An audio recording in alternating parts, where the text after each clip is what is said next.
Okay guys, I'm very pleased to say I'm here today with Jeff Dabe, all the way over in Minnesota. How are you, Jeff? I'm very good, thanks. So, it's nice to see you.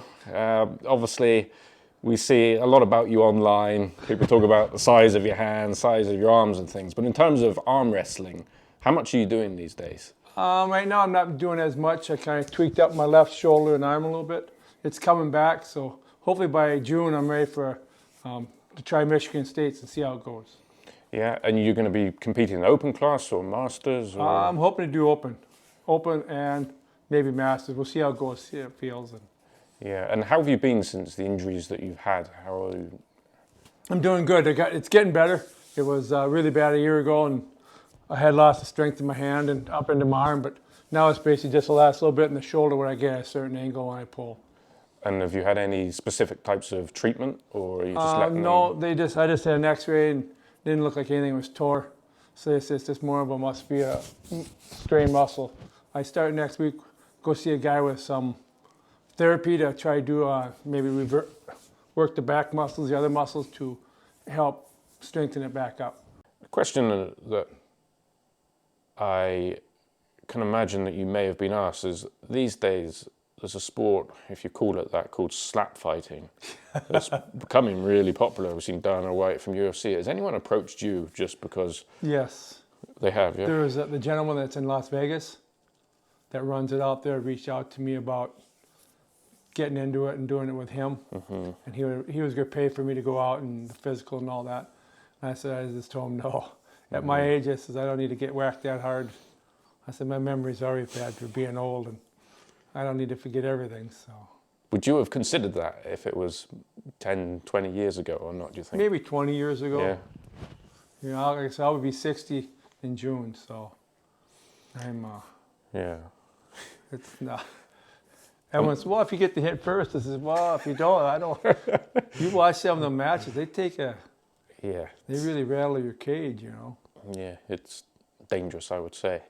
The top cover, and I can imagine you being a hit there.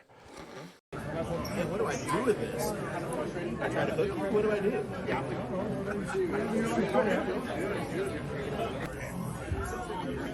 It's so awkward. And just taking it all the way back to the beginning, how did you initially come into arm wrestling? I got started back when I was in high school, my senior year of wrestling.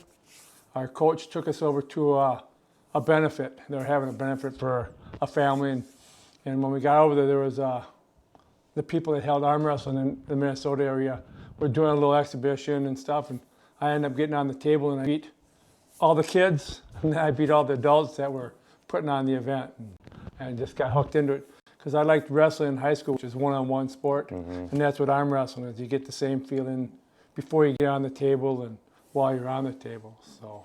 Do you have natural strength in your hands and your forearms? Yes, I was always strong as a little kid growing up. Right. I grew up on a farm. When I was 5 and 6, I could throw hay bales with the big kids and stuff. So, yeah. And we lived on the lake, so I used to row boat every day in the summer. So I was real strong. Do you see like having such big hands in terms of your, not just your career, but your life as well, as being like an advantage? It's something you'd be able to benefit from? Or would you say it's been a kind of mixture of? Maybe a mixture, but it hasn't been too much of a hindrance. I mean, I've been this way all my life, so I learned as I grew up, you know, so I always figured how to do things, work on cars and all that stuff, little things, you know. I mean, I can do most all the repairs around my house, around a car. And, the only challenge was always finding gloves as I got older, you know. I can't find regular gloves that you put on with the fingers in them. I had a lady make me a pair of mittens, but otherwise that's about it. Do you know of anyone else in the world right now that has hands the size of yours? No? I guess there's probably guys, some basketball players and things have long hands, yeah, but just overall not the same size, yeah? Yeah, I don't know. Did you have anyone in your family also with? Well, my grandpa was a big guy. He had big hands, but not as big as mine, you know, my left. Maybe more on my right, but not my left. Your left is significantly bigger? Or Yes. Yeah. Have you ever pulled anyone else with hands somewhere near the same size of yours? Sean Latimer is close. He was like 400 pounds, and his hands got thicker from, he said, from powerlifting, kind of thickened them, and Yeah. so he's close, but not quite the length. Did you ever meet Cleve Dean or not? No, I did not. And have you ever met Dennis Plenkov? Just thinking of other people. No, I'd like to meet him just to compare hands, and Yeah. I always wanted to grip up with Oleg too. Yeah, Oleg joke. Yeah. Well, I've just come back from being with Dennis at King of the Table, and his hands are big, but yours are significantly bigger, I can say. Yeah. That's why I was going to ask you, if in your opinion, who's bigger? No, yours are definitely bigger. Yeah. I mean, Levon also has hands pretty much the same size. Dennis has thick fingers, but you do too. Yours are definitely bigger. Yeah.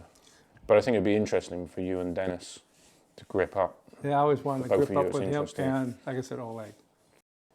And as far as your training through the years, have you always predominantly trained at home, or? Yeah, I've never really done. I have the weight machine, but I usually don't do much weights. Okay. When I was working all the time, I used to run loader all day, drive at 10 hours, so I was always steering all day, you know, 5-6 days a week, which always kept my shoulder and arm in good shape. And if something broke down, we'd have to shovel. Then with all the hobby farm, just doing chores around the house, digging fence poles and, you know, shoveling manure and all that, just kept me in a good, decent shape. Otherwise, I would just sit with a band and kind of work with my wrist and forearm. So, is it a conscious choice not to do too much weightlifting? You just didn't feel that there was a crossover enough benefit, or? No, well, I always had, like I said, kind of the strength, always good strength. But I always worked more on endurance. Because if you can't make it past 1 or 2 matches, it don't matter how strong you are. Yeah. You're not going to win nothing. With the size of your arms and hands, is that an issue, that you get more of a blood flow through there than someone else would, and therefore you fatigue more quickly because of that? I guess I don't know. I've never had smaller arms to compare it Yeah, to. I mean, so Yeah. I've never had, you know, issues with that, you know. I find, you know, everyone thinks with a bigger hand it makes it easier sometimes in matches. But if I pull a guy with a smaller hand, it's harder for me to get a good hold to control his hand, so he can maneuver his around a little bit more within mine, is what I found. Yeah. As compared to a guy with a nice bigger hand, where I can really grip up good and get a good hold to control it more. Do you think anyone that makes it to the very elite level, the standard like you have, it has to initially come from a natural gift for the sport? Now they believe Levon is possibly the strongest arm wrestler of all time. Would you go along with that? Do you see anyone beating him anytime soon? Obviously, Hermes gave him a match.